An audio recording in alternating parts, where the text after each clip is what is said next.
అది 1984 ఫిబ్రవరి 7 భూమి నుండి సుమారు 317 మైళ్ల ఎత్తులో బ్రూస్ మెకాండెల్స్ స్పేస్ షటిల్ నుండి నెమ్మదిగా దూరమయ్యాడు. ఆ క్షణంలో అతను చరిత్రలో నిలిచాడు. నీల్ ఆర్మ్స్ట్రాంగ్ వేసిన చిన్న అడుగు మ్యాన్కైండ్ కి గ్రేట్ లీప్ అయితే, మెకాండెల్స్ చేసిన మొదటి మెనూవరింగ్ యూనిట్ టెస్ట్ మాత్రం నేరుగా అనంతంలోకి దూకిన మొదటి ఘట్టం. అంతరిక్షం పెద్దదే, అది మన ఊహకి కూడా అందదు. నథింగ్ అంటే ఏమీ లేని తత్వం, శూన్యం అనే కాన్సెప్ట్నే మనం పూర్తిగా అర్థం చేసుకోలేం. స్పేస్ అంటే నిజానికి అంతులేని ఖాళీ. కానీ అదే సమయంలో మన ఊహకందని రాక్షస స్ట్రక్చర్స్తో నిండిపోయి ఉంటుంది. ఇందులో వేల గ్యాలక్సీ క్లస్టర్స్తో ఏర్పడిన ఫిలమెంట్స్, ప్రతి గ్యాలక్సీలో వందల బిలియన్ల స్టార్స్ ఉంటాయి. వీటితో పాటే ఫిజిక్స్ రూల్స్ పనిచేయలేనంత దట్టమైన ప్రాంతాలు కూడా ఉంటాయి. అయినా కానీ మనం చూసేది మాత్రం దగ్గరలోని కొన్ని స్టార్స్ మాత్రమే. మిగతా విశ్వం అంతా చీకట్లో దాగి ఉంటుంది. అయినా మనం దానివైపే లాగబడతాం. పురాతన కాలం నుంచే చీకట్లోకి చూస్తూ అర్థం వెతుక్కుంటూ వచ్చాం. నక్షత్రాలతో నావిగేషన్, వ్యవసాయం, దేవుళ్ళు, పురాణాలు, ఆకాశంలోని నక్షత్రాలకు జోడించాం. టెలిస్కోప్స్ కనిపెట్టాక అంధకారంలో కదిలే రాక్షస ప్రపంచాలు బయటపడ్డాయి. ఇప్పుడేమో సూట్స్, మెషిన్స్ సహాయంతో శూన్యంలోకి అడుగులు వేస్తున్నాం. కానీ ఇవి లేకపోతే అక్కడ మనం బతకలేం. ఈ పర్స్పెక్టివ్లో ఆలోచిస్తే భూమి అనేది అనంతమైన చీకటిలో ఒక సూక్ష్మ ఒయాసిస్ మాత్రమే.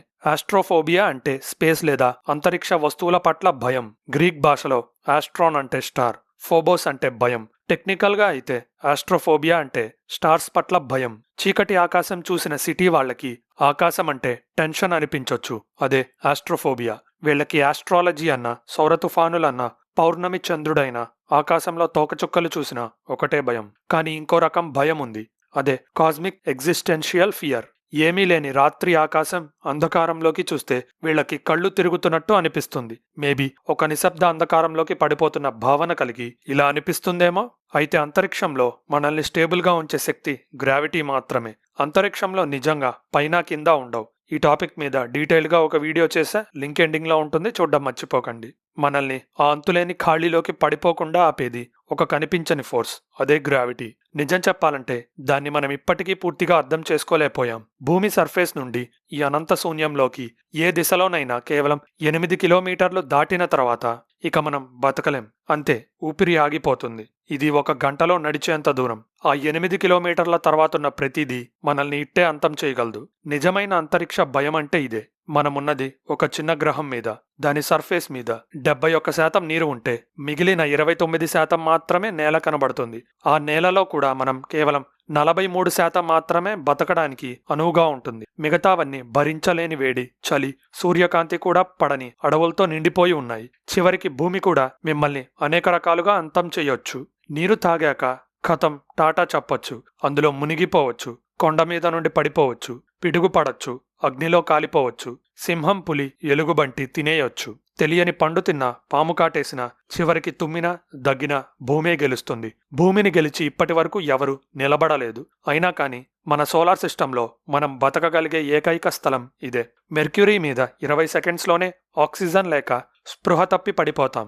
స్పేస్లో వ్యాక్యూమ్లో చర్మం బాయిల్ అవుతుంది. బ్లడ్లో గ్యాసెస్ థమ్సప్లోని బుడగల్లా ఉబ్బుతాయి. మెర్క్యూరీ మీద సూర్యకాంతి పడిన వైపు 800 డిగ్రీస్ వద్ద శరీరం ఉడుకుతుంది. సూర్యకాంతి పడని సైడ్లో -290 డిగ్రీస్ వద్ద పూర్తిగా గడ్డగట్టిపోతాం. వీనస్ మీద అయితే ఊపిరి తీసుకోవడానికి కూడా టైం ఉండదు. 867 డిగ్రీస్ ఎయిర్ టెంపరేచర్లో కాలిపోతూ భూమి కంటే 92 రెట్లు ఎక్కువ అట్మాస్ఫెరిక్ ప్రెషర్లో నలిగిపోతాం.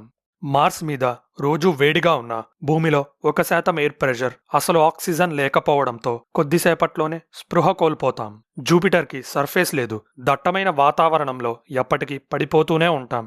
చివరికి ప్రెషర్ తట్టుకోలేక క్రష్ అయిపోతాం. శాటర్న్లో అమోనియా మేఘాలు మన ఊపిరితిత్తుల్ని కాల్చేస్తాయి. యురేనస్, నెప్ట్యూన్లలో హైడ్రోజన్ వాతావరణం ఫ్రీజ్ అయిపోతుంది. సో -371 డిగ్రీస్ వద్ద మన బాడీ కూడా విట్రిఫై అంటే గాజులా మారుతుంది. ఇక ప్లూటో నుండి మొదలైన కైపర్ బెల్ట్ దాటడానికి 8 గంటలు పడుతుంది. అతి దగ్గర స్టార్ మనకి 4.24 కాంతి సంవత్సరాల దూరంలో ఉంది.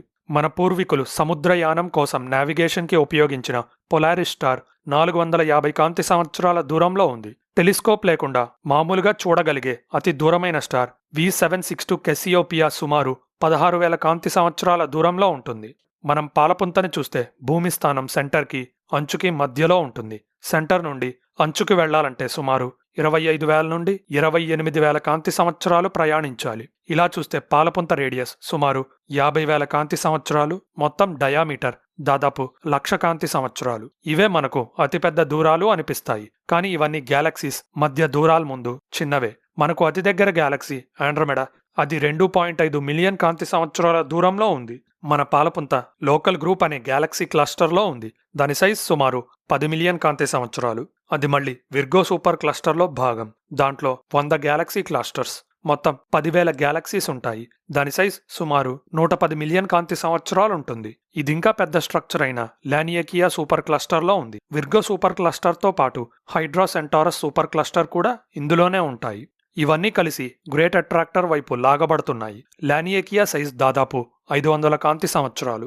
ఇది మళ్ళీ పైసిస్ సీటస్ సూపర్ క్లస్టర్ కాంప్లెక్స్లో ఒక భాగం. ఇది ఒక గ్యాలక్సీ ఫిలమెంట్. దాదాపు 1 బిలియన్ కాంతి సంవత్సరాల సైజు ఉంటుంది. ఈ స్కేల్లో యూనివర్స్ ఫిలమెంట్స్ పక్కన పెద్ద పెద్ద ఖాళీలు కనిపిస్తాయి. వీటిని వాయిడ్స్ అంటారు. అందులో బూటిస్ వాయిడ్ లాంటివి 300 మిలియన్ కాంతి సంవత్సరాల వెడల్పుతో పూర్తిగా ఖాళీగా కనిపిస్తాయి. ఇవన్నీ దాటితే కాస్మిక్ వెబ్ వస్తుంది. దాన్ని వర్ణించడానికి నంబర్స్ కూడా సరిపోవు. మనం గమనించగలిగే అబ్జర్వబుల్ యూనివర్స్ మొత్తం సుమారు 93 బిలియన్ కాంతి సంవత్సరాల సైజు ఉంటుంది. ఇంత పెద్ద స్కేల్లో చూస్తే విశ్వంలో ట్రిలియన్ల గ్రహాల మీద జీవం ఉండే అవకాశం ఉంది అనిపిస్తుంది.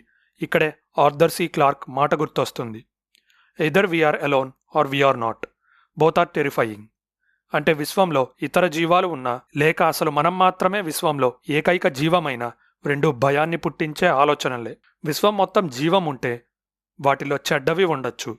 జీవం ఎక్కడా లేకపోతే మనం ఒంటరిగా ఉన్నామనే భావన ఎలాంటిదంటే రాత్రిపూట ఒక చీకటి రోడ్ మీద నడుస్తున్న ఫీలింగ్ లాంటిది. మన ఒక్కళ్ల కోసమే విశ్వాన్ని సృష్టించిన వారు ఇంత ఖాళీని తయారు చేశారంటే అది వేస్ట్ అనే చెప్పుకోవాలి. అప్పుడు విశ్వం ఒక కంప్యూటర్ సిమ్యులేషన్ ఏమో అనే డౌట్ వస్తుంది. గేమ్స్లో మనం చూసిన వైపు మాత్రమే ప్రపంచం లోడైనట్టుగా మనం అంతరిక్షంలోకి చూసినప్పుడు మాత్రమే స్టార్స్, గ్యాలక్సీస్ లోడ్ అవుతున్నాయేమో, ఇలా మనం చూసినప్పుడు మాత్రమే విశ్వం లోడ్ అవుతుందేమో. సిమ్యులేషన్ థియరీ క్రేజీగా అనిపించినా ఇంత విన్న తర్వాత అది మీకు నిజమనిపించొచ్చు. మరొక మైండ్ బ్లోయింగ్ ఆలోచన గ్రేట్ ఫిల్టర్. విశ్వంలో సూక్ష్మ జీవులు లాంటి బేసిక్ జీవం ఎక్కువగా ఉండొచ్చు, కానీ ఆ జీవం కొన్ని కోట్ల సంవత్సరాల్లో మనలా బుద్ధజీవులు కావడానికి కొన్ని అడ్డంకులు ఉంటాయి. ఏకకణ జీవుల నుండి బహుకణ జీవికి ఎవాల్వ్ అవ్వడమే ఒక గ్రేట్ ఫిల్టర్ అయి ఉండొచ్చు. భూమి 4.5 బిలియన్ సంవత్సరాల పురాతనమైంది. ఇక్కడ జీవం చాలా ఎర్లీగా ఏకకణ స్టేజ్లో మొదలైంది, కానీ బహుకణ స్టేజ్కి రావడానికి 2.5 బిలియన్ సంవత్సరాలు పట్టింది. కాస్మిక్ డిజాస్టర్స్, సూర్యుడి అంతాలు, డార్క్ ఫారెస్ట్ ఏలియన్ నాగరికతలు లేదా నాగరికతలు తమ వనరుల్ని తామే పూర్తిగా వాడేసుకొని అంతరించిపోవడం అనేది బుద్ధజీవాలుగా డెవలప్ అయిన తర్వాత వచ్చే గ్రేట్ ఫిల్టర్స్. మేబీ జీవం అనేది బుద్ధివంతంగా మారడం ఎవల్యూషన్ గోల్ కాకపోవచ్చు. మేబీ బుద్ధజీవ నాగరికతకి టైం లిమిట్ ఉండొచ్చు. భూమి మీద ఒక జీవం యొక్క స్పీషీస్ యావరేజ్గా 5 నుండి 10 మిలియన్ సంవత్సరాలు అంతరించిపోకుండా ఉండగలదు. మానవ జాతి ఆప్టిమిస్టిక్గా 10 మిలియన్ సంవత్సరాలు బతికిన 13.8 బిలియన్ సంవత్సరాల యూనివర్స్ టైం లైన్లో అది చాలా తక్కువ. ఒకవేళ విశ్వంలో బుద్ధజీవం కామన్ అయినా నాగరికతలు వేరువేరు సమయాల్లో పుట్టి అంతమైపోయి ఒకదానికొకటి కనిపించకపోవచ్చు. అంతరిక్షం భయంకరమైందే, కానీ మన నాగరికత ఎదగాలంటే కాస్మోస్లోకి వెళ్ళక తప్పదు. ఈ అనంత విశ్వంలో ఏదైనా సాధ్యపడొచ్చు. ఇలాంటి ఇంట్రెస్టింగ్ స్పేస్ వీడియోస్ చూడాలంటే మన ఛానల్ సబ్స్క్రైబ్ బటన్కి బెల్ ఐకాన్ క్లిక్ చేయండి. ఈ ఇన్ఫర్మేషన్ అందరికీ రీచ్ అవ్వాలంటే వీడియో లైక్ చేయడం మర్చిపోకండి.